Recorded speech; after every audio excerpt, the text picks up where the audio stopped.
Hey everyone! Have you heard about Meta's latest AI feature on Facebook?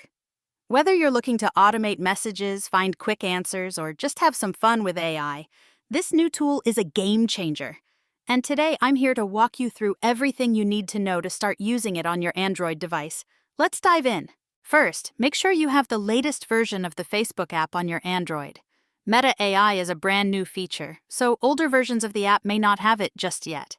Head to the Google Play Store, update if necessary, and you'll be ready to go. Now, once you're inside the Facebook app, navigate to your Messenger by tapping on the chat icon at the top right. From here, you can access Meta AI's features in two ways.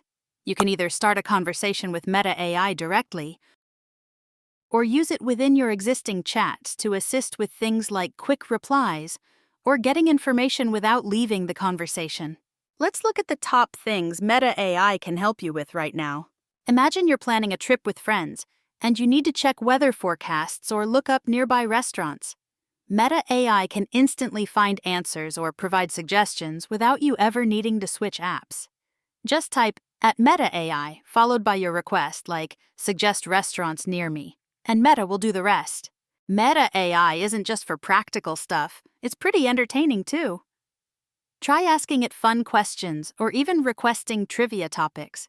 You can say something like, "Tell me a fun fact about space," and see what it comes up with. It's like having a trivia buddy right in your chat. Lastly, if you're new to AI tools, try exploring and experimenting.